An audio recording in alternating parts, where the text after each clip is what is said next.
quick little video on rough cutting my pieces. I've got my sticker sheet and how the parts go. I just throw the stickers on.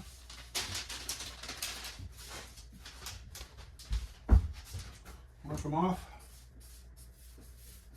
That sheet's done. Slide it in.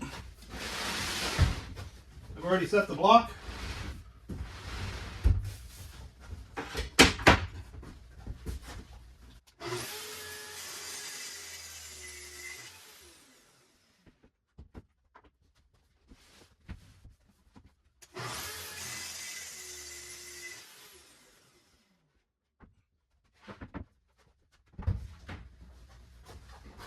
Prep for the next one.